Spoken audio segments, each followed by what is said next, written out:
Hi friend, তোমরা দেখতে পাচ্ছ এটা লালবাগ পাহাড়ের উপরে আমরা দাঁড়িয়ে আছি। দেখলে মনে হবে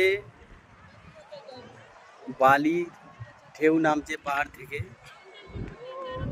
পানি ঝরছে, কিন্তু বন্ধুরা এটা না। দেখতে পাচ্ছেন এটা পাহাড়, এটা পাথর। বন্ধুরা দেখুন, সবাই একে অপরের সেলফি তুলতে ব্যস্ত।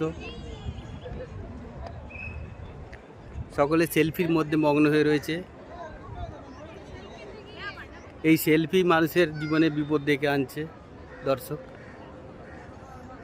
দেখুন, তো